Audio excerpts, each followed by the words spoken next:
All right, we're talking about everything today. We're talking about Russian Civil War, submarine implosions, and box office bombs. All on today's It's Tony Cantwell Shitshow.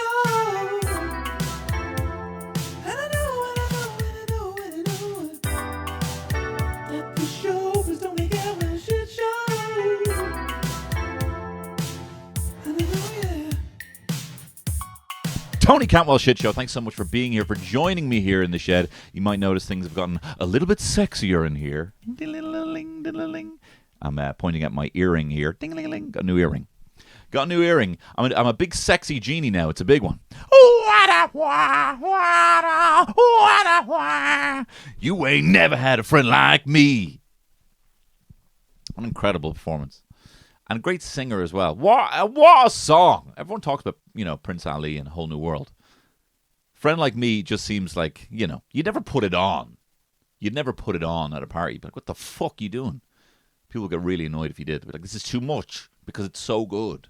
And I don't know how to feel. That's the only reason people freak out. It's the same reason when you put on something like Careless Whisper at a party and people are like, what are you doing here? Trying to ride us? It's like, you're just feeling things beyond what you can express right now. And I love you for that.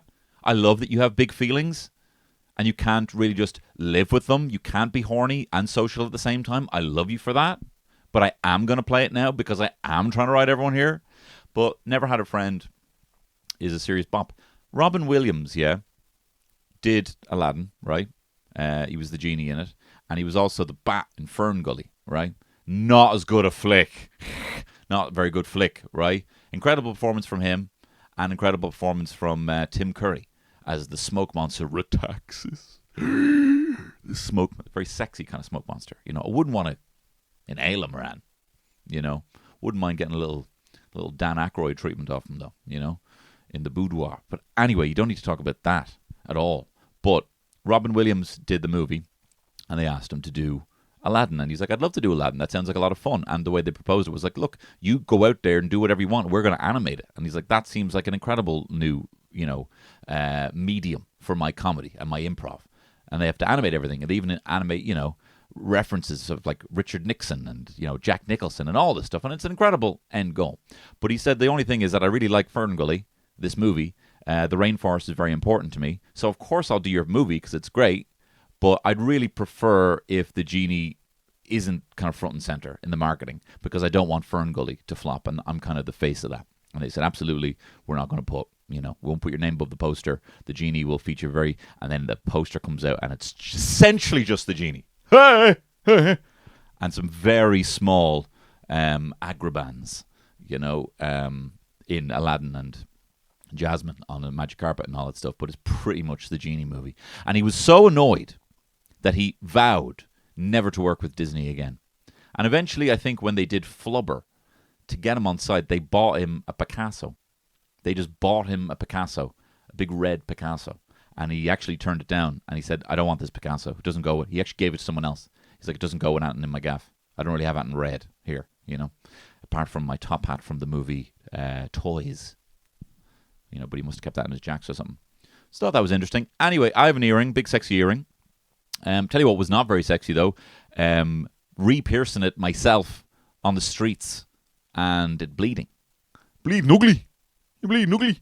No, bleeding heavily down my leg, but my ear and my shoulder. And then having to, lick my fingers and be and eating myself. I'm there eating myself, drinking my own blood. Like a sexy vampire anthropod with my little mandibles. Didn't look very cool at all. So I've just found out what the word anthropod means. You're going to be hearing a lot about that. There is a German word for when you find out about something, like a new word, and you start seeing it everywhere. But there should be a German word, like when you find out about avocados, and you just see them everywhere. That happened at one point for me. They're too kind of, too present now, I think, for an avocado to be like, I've just found out about avocados. They're everywhere. But back when, it doesn't matter. I feel like there should be a German word for when you find out about a new word. And you use it all the time. And anthropod is that for me, Did you know that's over 60, maybe even 90%? I don't remember what it said when I went to the British Museum, the Natural History Museum. Did you know over 95% of things are anthropods? Anthropods are like Arthropods basically your go-to skeleton, your crabs, your langoustines, your lobsters. Basically, I'm with shell is an arthropod. And I was just thinking, like, I've said this before, if beetles or anything, an ant, could just get big, could just fucking, pull the fucking finger out and get big, you would be everywhere. They'd be everywhere. We do everything for them. They must be walking around with us and our fleshy bodies with no exoskeleton, no hardy exoskeleton. They must look at us, our big fleshy bellies, and think, if I was 10 feet taller, oh my God, oh my days, look at you just showing off your delicious meat there. Do you know how hard it is to get that from a cockroach? Takes ages. I'm peeling it, But they're just looking at us being, It must be like walking around seeing 200-meter tall fried chicken and just being like, oh, if only my mandibles were big enough, But you're not big. You're tiny. And I'll stomp on you. We've been crushing a lot of bugs in our house recently. The fruit fly epidemic of 2-3. My wife's gone fucking mental trying to kill all the bugs, all the flies, fruit flies, And she's kind of now trying to, beforehand we would have been like, had a loose, like I don't kill spiders, I hate them. No, I don't kill spiders, I catch them because my son likes spiders. We have a spider who lives in a hot press, we call him Petey. And, we like him, so we leave him in there, But we like spiders mainly because they kill the fruit flies, says my wife. But anyway, actually having to present your kind of, your creed, your statement on insects, like which ones you can kill, which ones you can't. You have to do that, in the, to set a lesson for the kids, So Terry's like, Sonny, I kill mosquitoes because they like to eat your daddy. And I kill fruit flies because they eat our food and the food can go bad. And if we eat that food, we get very sick. So we got to kill them, every single one of them. So she's like figuring out ways. She's got 3 different, she's got rice wine vinegar. She's got like a sugary drink and a glass of wine just sitting out to trap the fruit flies. She's even using her good wine glass because it's got a thin mouth and a wide butt.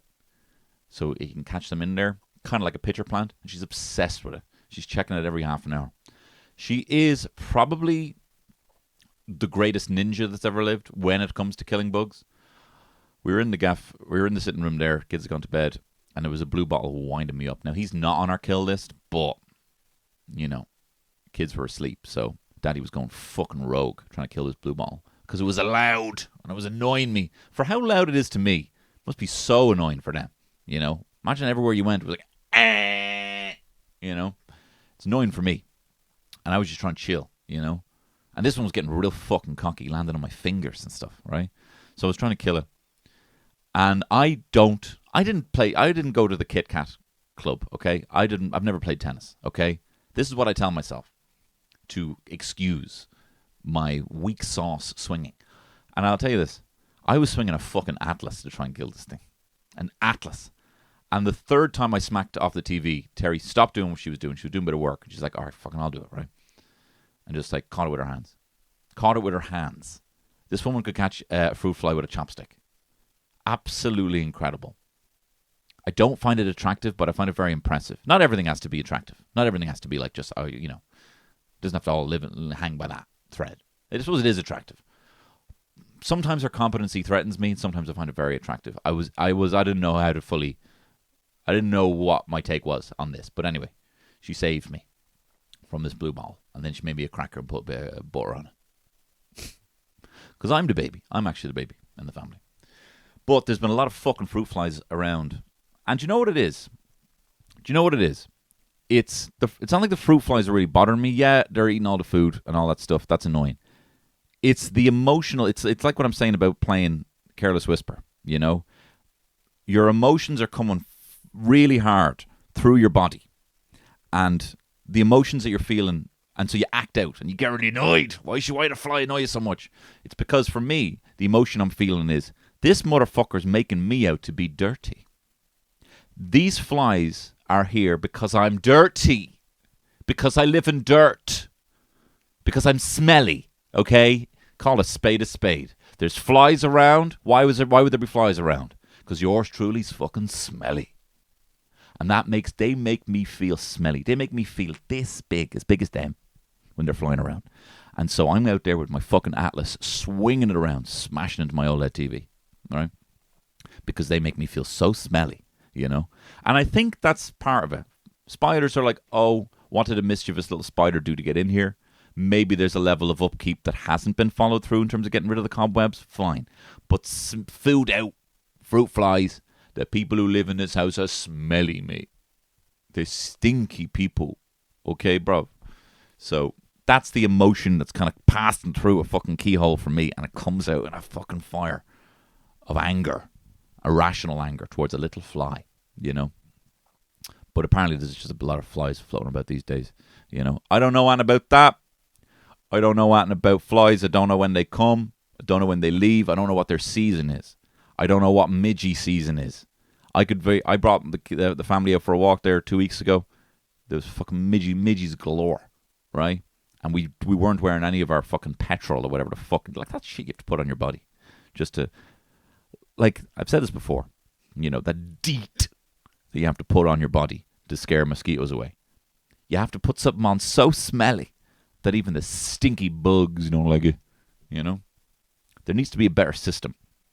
I remember seeing something on Radiolab, or listening to something on Radiolab, that said that there is no found, you know, what's it called? You know, geobiological purpose. That sounds smart, but it's so dumb what I just said. There's no geobiological purpose. I was just saying that there's no geobiological purpose for these midgies, man. They got to get rid of them. Now, there was talk of just completely, like, you know, neutering mosquitoes and wiping them all out. They're not a huge source of protein for some other fucking animal. But then I think they disproved that. But I don't want to know about that. You know what I mean? If I hear there's been a new revelation to, like, disprove something that I really held on to, I'm like, don't want to know. Don't want to know. Don't want to know about that. I like living in my world where there was no purpose for mosquitoes. Wasps as well can go, because if you ain't making honey, you ain't deserve to live, honey. No, hang on. This is my policy on stingy flying things. If you ain't making honey, you ain't worth my money. You should die. Okay? Just my policy. Anyway, let's do some current affairs.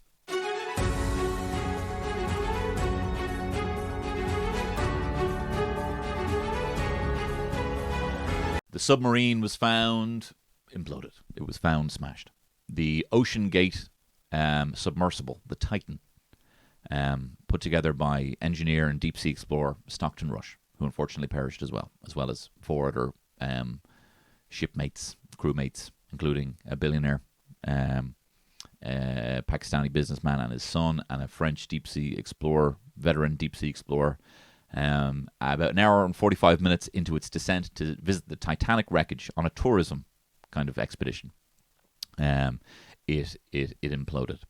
And there was a huge news. Everyone was talking about it because the whole thing was, if it was, say, snagged, which has happened before, an ABC news reporter went down in a submersible before to visit the Titanic and got wedged behind the propeller because of strong currents, and everyone, you know, was talking about, oh, well, it could be stuck, it could be this, but the big thing was this air supply. You know, I mean, if the news, if the purpose of the news is not to kind of profiteer off people's fear, like, this couldn't have been more clear. All the claustrophobes and people who don't like swimming came out of the woodwork. Everyone was talking about, so, you know, experts, so what would life be like down there at 4,000 feet, you know? Well, you know, they've been there for, you know, over 3 days. The smell of feces would be, like, they're imploded. They're imploded.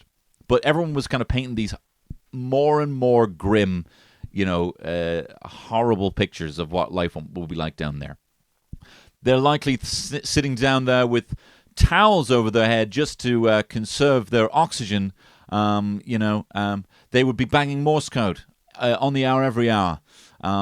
Likely there's no light. Likely they're freezing cold. Likely they're terrified. Likely they may even be trying to desperately pull at the levers to get out. They cannot, and then this is a big thing, they cannot get out because they're bolted in. There are 17 bolts locking them inside. All this crazy. And the countdown. 90 hours of oxygen remain. 72 hours of oxygen remain. 20 hours, 0 oxygen remains. And we're all like, there was no other way to live other than with the reality that there are, 5 tourists trapped in one of the most remote place on planet Earth that you can possibly be, with a very slim chance to be rescued. The Air Force were flying over the sea just to see what they could see, to see if there was maybe that it was just bobbing in the air sometime, somewhere, that they were actually above the sea, just with no oxygen, and there was divers going down, and I said that, and sometimes, because of my previous history as a conspiracy theorist, and just my skepticism towards the purpose of the news. Remember I was talking about how Holly Willoughby basically released a press release saying that she's actually fallen out with Philip Schofield, hasn't spoken to him in 2 days.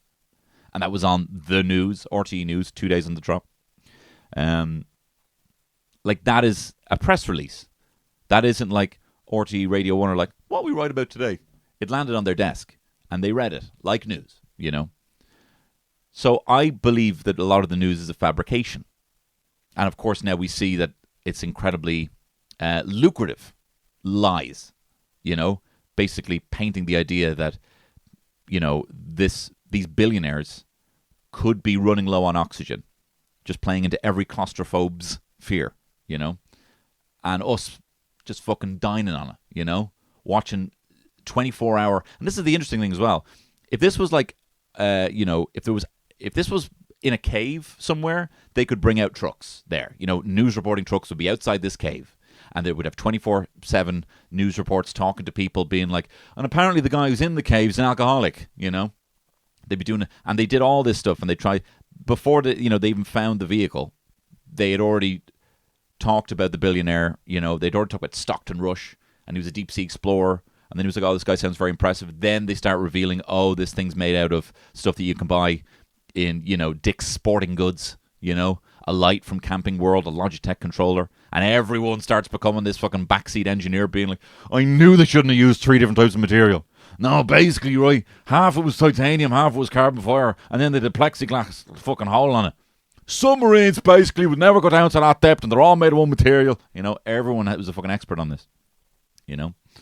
But the whole media cycle, the whole rise of Stockton Rush, then the murder of the profile of Stockton Rush, and being like, how the hubris, and everyone having a fucking opinion on this. When if it was just like, oh, this thing went down and it imploded, and people are still talking about it. I'm still lapping up all the news I can get on submersibles and watching a lot. I started replaying Subnautica, a game where you go underwater. I was entertained and maybe even playing Bioshock, but then I was like, there's not enough water there, So it's in the zeitgeist again, deep sea exploration. And then they found it. They found the remains exactly where they were, but they just couldn't get. They had to basically send out these French robo divers. Beep boop, beep boop. No, that's not French. Fucking hell.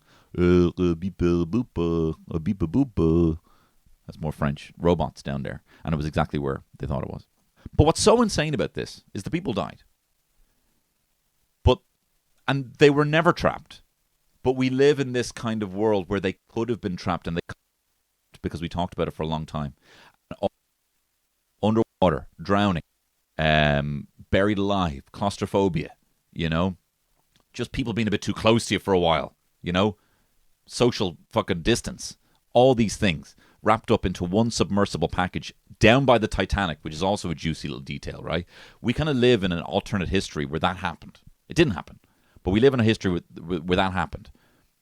And then when we find out the reality that they actually were crushed at 10,000 tons of force, and the air in the chamber heated to hotter than the sun, 25 times faster than you can blink, times faster than you can feel pain. That we're like, oh, great. Oh, good. But like it's only because the contrast of a long, slow death was actually replaced with an immediate, cannot imagine more violent, but immediate death. We're actually kind of like, they're not really mourned because it's kind of like, oh, good. That's how I want to go. That's how I'd want to go. It's just so insane. Like, James Cameron came out with a big kind of, James Cameron, all right? I've said time and time again, never doubt James Cameron. James Cameron is a fucking different species. He may even be Na'vi, right? This man has built his own submarine. He's been on the deck of the Titanic longer than the captain has been on the Titanic. He's been down there so many times. He's 31 dives down to the Titanic. He's gone down to Marianas Trench. He's built his own submarine. This man, this director, all right, has built, this Oscar-winning director has built his own submarine, gone down there multiple times. He came out, not exactly with like, I told you so, but with heavily implied I told you so vibes. Basically said, as soon as I heard they'd lost communications, I knew they were dead because anyone who actually knows anything about these submarines knows that the communications is self-contained, has its own battery, it wouldn't be snagged on anything, it wouldn't have lost. He also was like, that's just a likely explanation. There's too many fail-safes for them to be able to come back up. And also, he was like, we spent so much time talking about this, flying over thousands of miles of sea, you know, to see if they'd miraculously come up to bob above the surface. We had divers going down there and all this stuff. And he's like, these French droids, beep, boop, beep, boop, found them down there, exactly where they were lost communications, you know. Now, he did kind of turn the fucking dagger a little bit, being like, this is exactly the same hubris as the people in the Titanic. I'm like, come on. No shit. No shit. Now, I know he's Captain fucking Obvious, and that's what I like about his movies. The goodies are good, the baddies are bad. The goodies are blue, the baddies are pink. Sometimes black. You know? I like, you know, aliens bad, humans good. Unless it's Avatar. If it's aliens very bad. You know? So, like, he's obvious. He's very obvious. But I love his movies, you know? But, like, he did also say, though, that he had Navy intel because he just fucking knows people in the Navy. And he was like, yeah, they heard a loud bang on Monday at the same time the thing went missing. So, you know, put two and two together. I would like for James Cameron, given his inside-out knowledge of the deep sea, he also has incredible knowledge of AI, having made Terminator and Terminator 2 Judgment Day. I would appreciate if he'd be a bit more punctual with the warnings on the AI thing. You know, I don't want him going on CNN while Anderson Cooper is getting his skull crushed like a vice under the foot of a fucking T-800, right? Is it T-800 is the exoskeleton one? You know? Crushing his glasses with massive white hair bursting through little robot toes, right? And James Cameron just be like, I knew about this on Monday. You know? Be more punctual, James Cameron. Not that it would have made a difference, but just insane. We literally saw an entire news cycle fabricate a potential playing on all of our worst fears, and we bought it. Hook, line, und sinker. Yeah, very interesting. Quick thing on James Cameron while I'm still talking about this. I know this is current affairs, and maybe I should save this for the entertainment package, but this is my theories of what's going to be in the next Avatar movies, right? Avatar 5 was pushed back to like 2031, which is very annoying. I am going to be 45. I'm going to be 45 when that flick comes out. I think Avatar 3 is going to be, they go underground. I think that they know what's going to happen is the bad avatars, Na'vi, are going to go to the islands, right? Then all the avatars are going to have to go under, all the Na'vi have to go underground, right? And then you're going to see a different type of Na'vi, right, with big eyes, and they're going to kind of glow in a kind of like bioluminescent cave kind of way. And then the caves, the water, and the sky Na'vi are going to come back. And Avatar 4 is going to be invasion of Earth. They will terraform Pandora. And they will change it.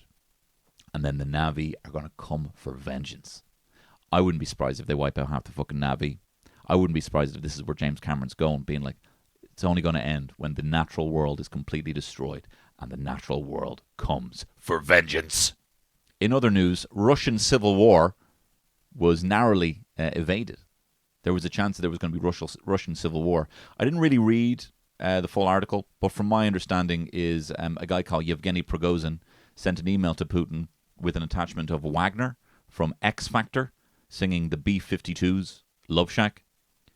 And Putin just saw Wagner, B-52s, thought there was an air raid coming, got the fuck out of there real quick. It is a lesson for everyone. Read your emails, guys. Read your emails.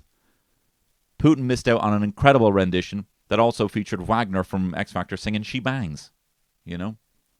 And Putin bangs a lot. Blows up loads of things, you know? No, what happened was Wagner Group. And this is how I also just don't understand.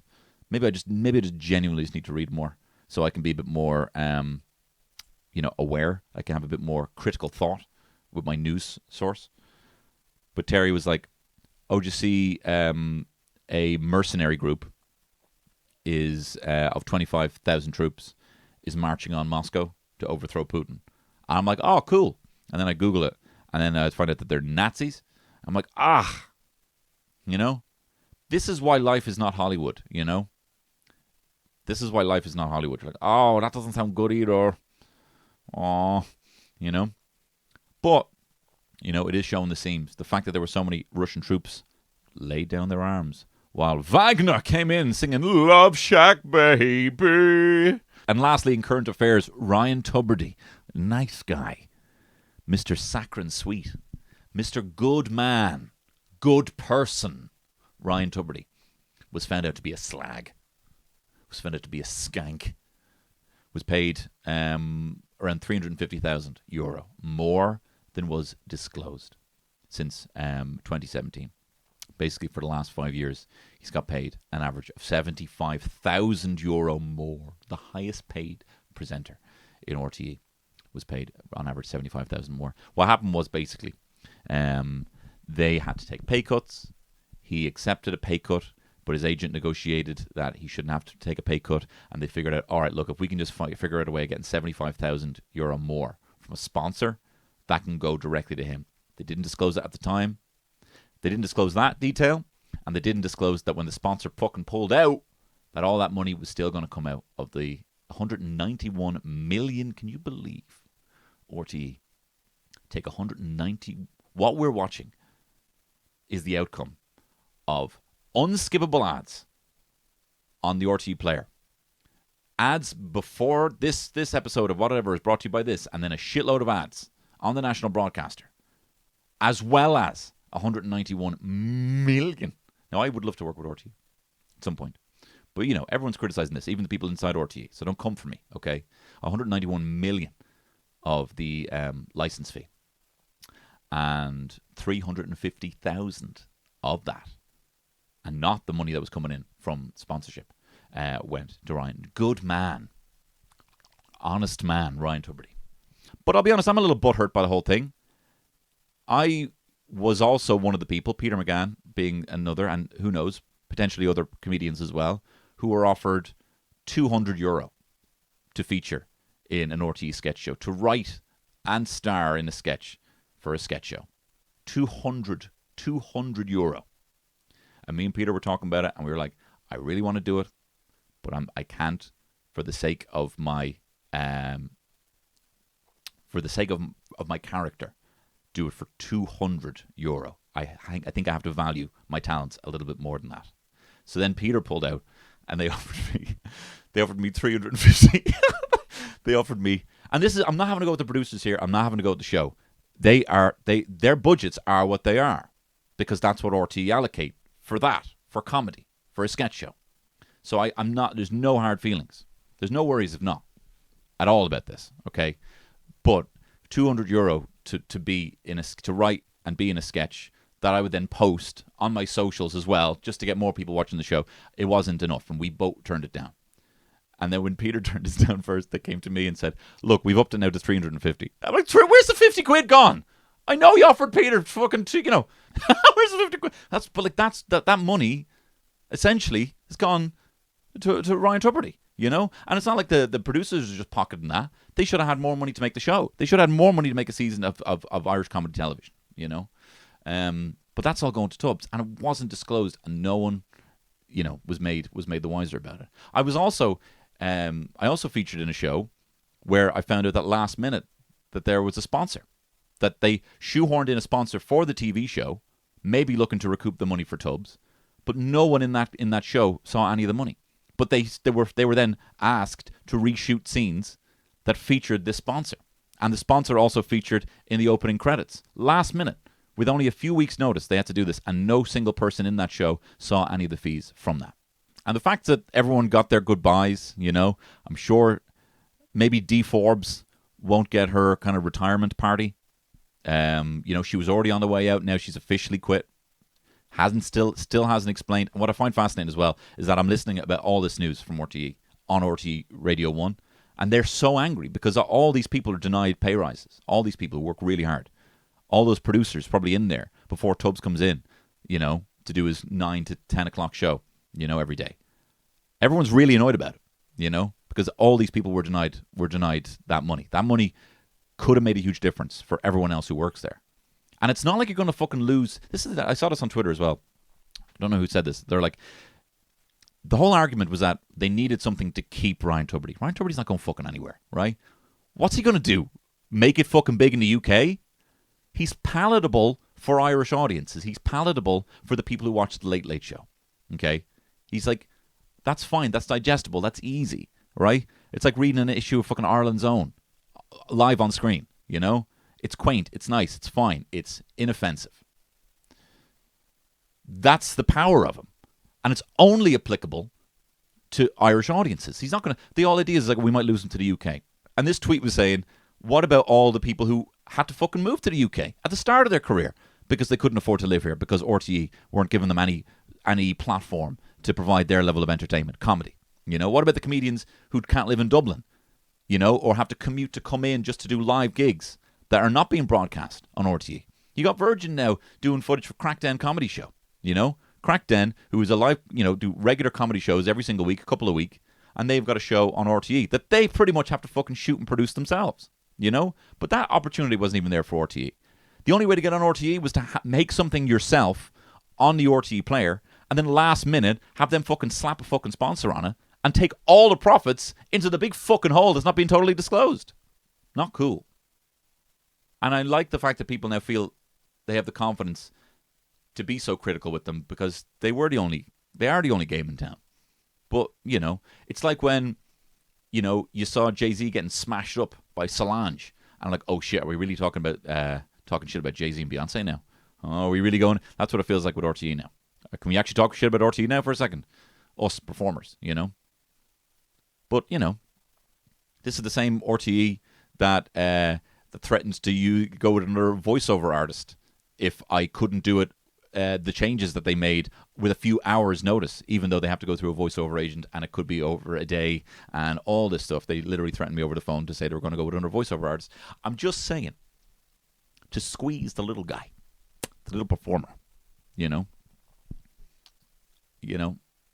and then to be giving 75 grand more and not telling anyone about it. Thought this would be funnier. I thought this would be funnier. But it's not cool, you know. Anyway, let's get into some entertainment news.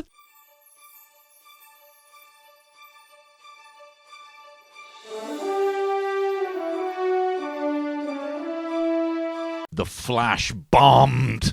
The Flash, it bombed. The movie no one wanted to pull together all the stories that no one liked to tee up a new universe. This is the thing. Like, what were they fucking thinking? What were they thinking? Making this movie in the first place, right? Releasing the movie. They shit-canned Batgirl because David Zaslav from Warner Bros. Looked at it and he's like, I don't like it. Binned it. A whole movie. Binned. Not even put on HBO Max. Not even just put somewhere where all they'd have to pay for is the fucking bandwidth for people to watch it. Right? Binned. Meanwhile, Ezra Miller, they're off climbing in your windows, snatching your people up, right? Like doing things beyond cancelable, allegedly. And then putting this this person front and center in a movie, and there was no way they could do it. I watched it. I watched the pirate version of it, and it's not very good at all, even with Michael Keaton's Batman. But there are two Ezra Millers in every single frame of this flick. There was nothing they could do. But now they're saying that given how bad of a box office bomb it was, I mean, $55 million in the first weekend, $300 million budget, including marketing. It actually would have saved money if they actually just never released it, you know. But it's an interesting time for these movies. It was an insane decision to release this movie. The Flash is not a huge hero. Ezra Miller is not a box office star and is incredibly cancelled, all right? So, but then as well, for it to be a multiverse movie when we're all getting multiverse fatigue, okay? This comes out after Doctor Strange, The Multiverse of Madness, after 2 Spider-Verse movies, one of which is being hailed as potentially the greatest animated movie that's ever been made, and a huge, box office draw. It's also fucking Spider-Man and not The Flash. People love The Flash show, right? Not having to go with them. They like that Flash TV show on the WB. Good for them, right? But this is like the annoying character who has no charisma. I heard someone, I think it was Van Lathan on the Ringer podcast, said that you needed someone like Tom Hanks. The personability of Tom Hanks to carry this whole movie, which Ezra Miller, they do not. Okay. I'm being so clear to get Ezra Miller's pronouns right that I'm actually just throwing in theys where they're so unnecessary. So apologies for that, but I'm trying to figure it out. And also, why would anyone see this movie? Like, for the sake of the movie, if the whole thing is about wrapping up this connected universe and this whole connected thread through these movies being of such importance, which I don't think it is, and we'll get more into that when I talk about Secret Invasion, right? The connected tissue of these things is probably the weakest sauce of these whole things, and it's dragging down the whole product on the Marvel side, on the DC side. Good stories just need to be told. But anyway, this is a movie wrapping up this whole universe, still connected, and also kicking off the new universe. So basically, you got this movie with a cancelled star who is not a star, and James Gunn, who is now the co-president of DC Pictures. It's so insane, the fact that one person basically found a tweet by his when he was about to make Guardians of the Galaxy 3, where James Gunn was making a mean joke about disabled children. He got cancelled, taken off Guardians 3, given carte blanche to do whatever he wants for a DC movie, makes the Suicide Squad, it goes really well. Then he gets put back on Guardians while he's on Guardians, and that's coming out.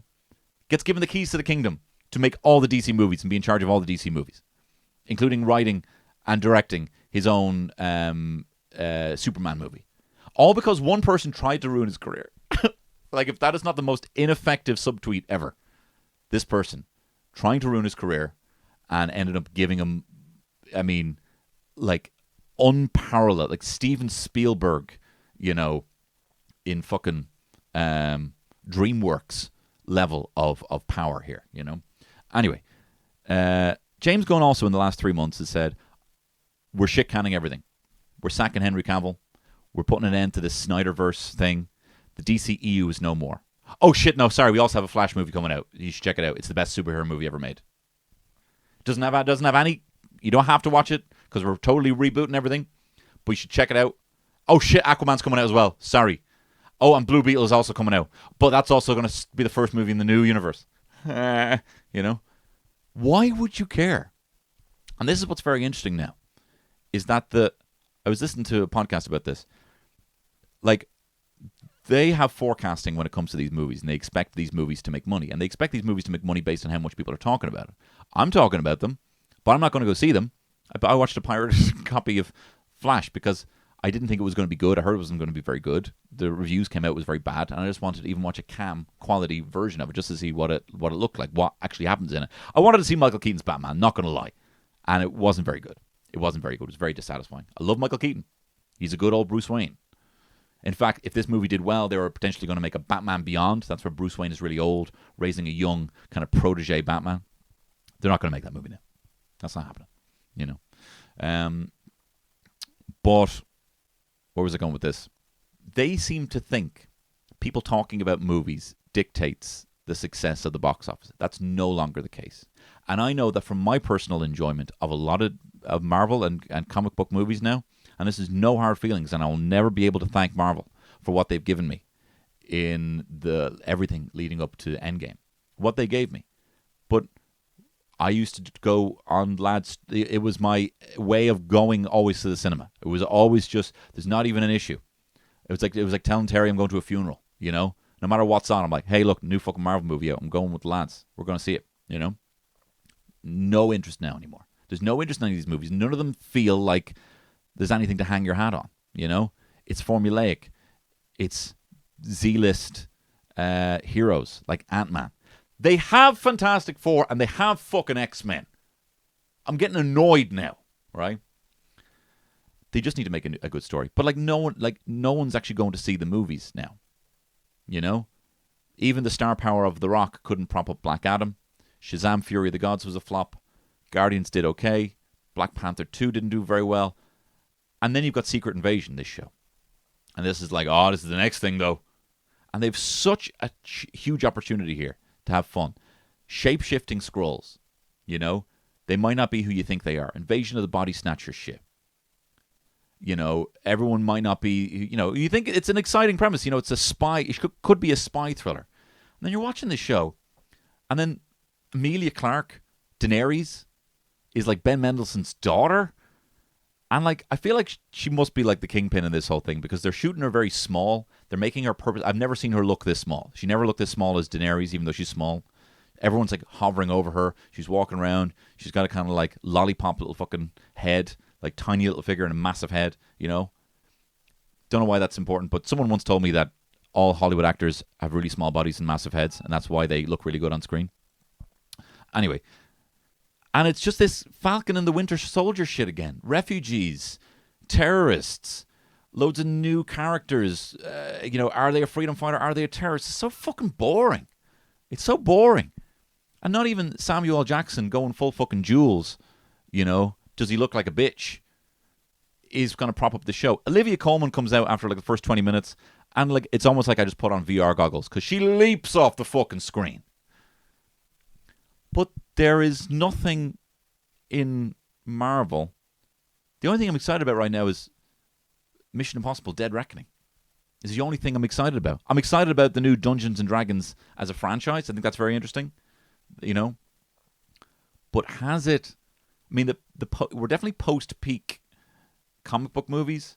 Matt Reeves will make another Batman. Will Superman work? Has Superman ever worked since Christopher Reeve? Will James Gunn's Superman... Like, there's a Superman TV show on right now, and there's Smallville, and everyone knows the origin of Superman. Is there anything you can do on screen that will make Superman look good? Is there even a visual effect that would resonate with Superman? Guardians, you can play with all this kind of really fun Roger Corman, you know, 70s kind of inspired B-movie, and that's the whole aesthetic of Guardians of the Galaxy, and that's what James Gunn's very good at, you know, is making it... This looks a bit naff, but it's supposed to be naff. Star Wars now is leaned into looking a bit naff, having puppets look really naff, standing next to, you know, humans in The Mandalorian, and that's like, oh, that's part of it, you know? But is there a visual effect that would ever look good now with Superman? Because there's no CG that would really leave you with your fucking jaw on, you know, on the floor. So how's that going to work? Is it over? Is it over? Anyway, now I'm going to talk about UFOs in the X-Files.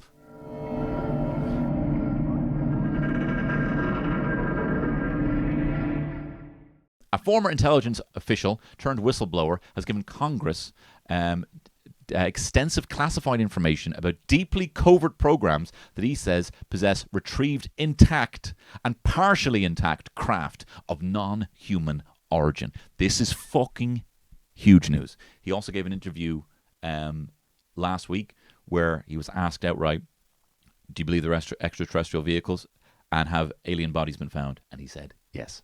Yes! I know you don't feel anything anymore, but try fucking feel something for this, right?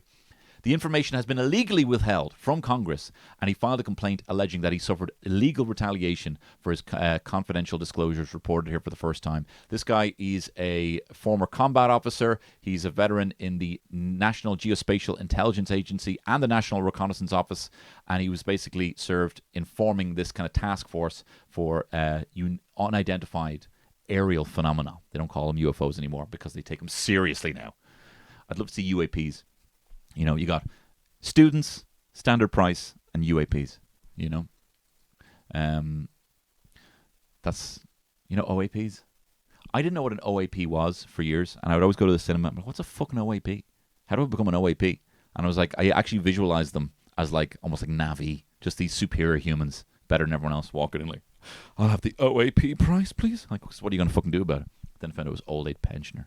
You don't see many of those prices around anymore. Anyway, the task force was established to investigate what were once called UFOs and are now called unidentified aerial anomalous phenomena. The task force was led by the Department of the Navy under the Secretary of Defense for Intelligence and Security. It has since been reorganized and expanded into an all-new department called the All-Domain Anomaly Resolution Office, the ADARO, to include investigation of objects operating underwater. Fuck!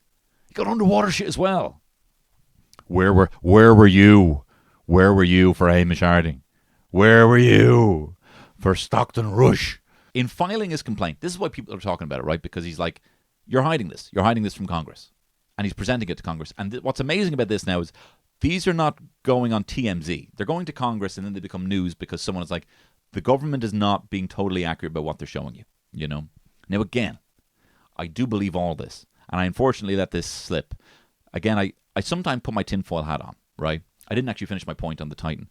I thought that if they found the crewmates on the Titan, the submarine, that it would be proof that this is completely fabricated news.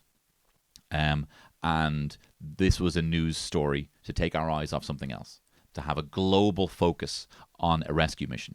You know, I'm not saying the Thai boys weren't real. I do believe they were real. But sometimes this tinfoil hat goes on and I can't take it off. It fuses to my head sometimes. And I think, oh, well, that's convenient now. Everyone's talking about something else. Let's see what the bad news is this week, you know.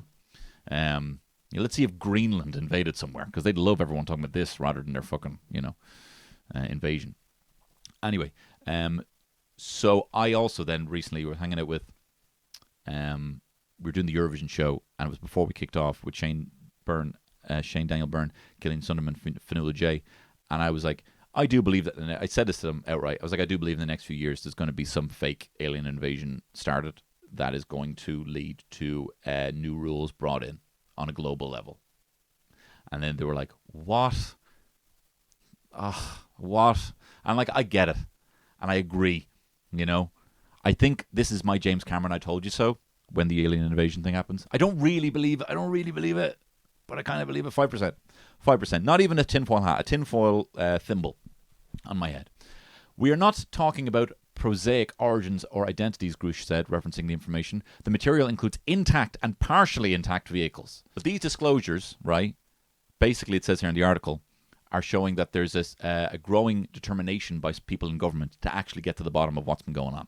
You know, that there is now, rather than being like, oh, fuck your tinfoil hat and the tinfoil horse you rode in on, they're like, all right, maybe we should actually be having these conversations. Because even if there isn't aliens, there's still an aspect of technology being withheld from the public. And that's been made very clear. Another guy, Christopher Mellon. Oh my God, this guy. Is he a rotund gentleman, this Christopher Mellon? Honeydew, baby. He says, 20 years in the U.S. intelligence community, and I'm slagging his fucking name.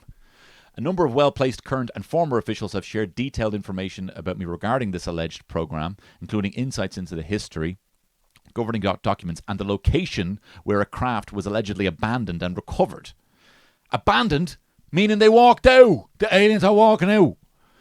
However, it is a delicate matter getting this potentially explosive information into the right hands for validation. This is made harder by the fact that, rightly or wrongly, a number of potential sources do not trust the leadership of the ADRO. Jonathan Gray, Mr. Gray. I wonder if he's got a saucy BDSM dungeon in his office. He's a generational officer in the United States intelligence community with top secret clearance, currently working for the National Air and Space Intelligence Center, NASIC, where the analysis of UAPs has been a focus. He said, the non-human intelligence phenomenon is real. We are not alone. Retrievals of this kind are not limited to the United States. This is a global phenomenon, and yet a global solution continues to elude us. And so, what's interesting about this is, with all this coming out, it's kind of putting the focus on the governments to actually disclose and come together to reveal potentially what has been going on. What do I think it is? I don't think that there are... I don't believe in aliens. I do believe in aliens, but I believe in them as a kind of higher being that can travel interdimensionally if they were to exist. I don't believe, or potentially they are that and they travel back in, they are us, traveling back to observe us in,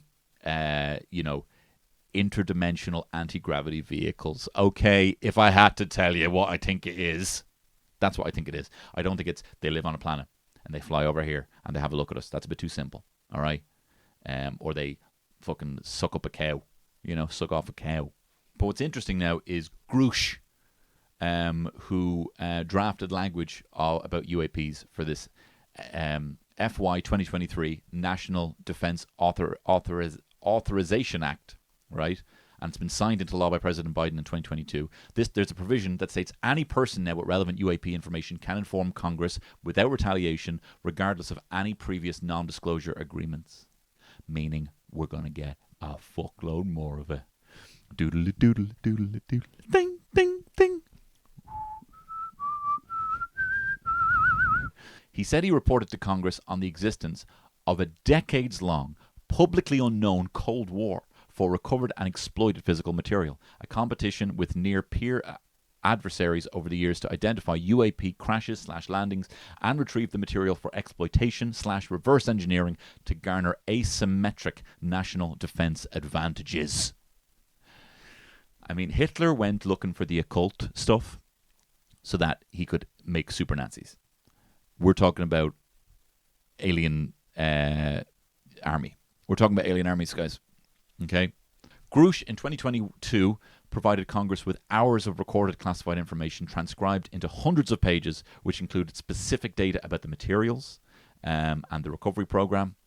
And Congress had not been provided with any physical materials related to the wreckage or other non-human projects. It also says that the materials recovered from these crafts have unique atomic arrangements and radiological signatures indicating their unconventional nature. But what's very interesting about it is just the credibility of David Charles Grush. This is a guy who literally has the credentials and can show from his LinkedIn profile that he was specifically tasked with figuring this out, that they set out for him to figure it out. He did figure it out, and now the government don't want him talking about it. Anyway, juicy stuff. Keep watching the stars. Thanks so much for watching this pod and listening to it. If you like this pod, can you please go on Spotify and give me a little rating there? Give me a little cheeky little 5 stars. Apple Pods, if you want to write something nice about it, I'd love to see that. And if you're watching this on YouTube, I know it's hard. Sometimes you click into this through an Instagram link and you're like, oh, but now I have to actually have to log in. Log into YouTube. Do it, one. If half the people who actually watch these videos actually subscribed, I'd be making fucking serious numbers. Well, eventually. But please do that. Subscribe and hit the little notification bell. If you like this pod, would like a little bit more, I do a Patreon pod, a free podcast, only for the price of a pint a month. But there's 4 extra podcasts every single month. Some podcasts include last week I did a walking tour of Dublin that you can follow yourself from Henry Street all the way up to Grafton Street. I talked about my first ever gig I did, old jobs I did, and places that I used to get to meet. Kissing Birds, Temple Bar Music Centre. Check it out. It's Tony Cantwell Shitshow.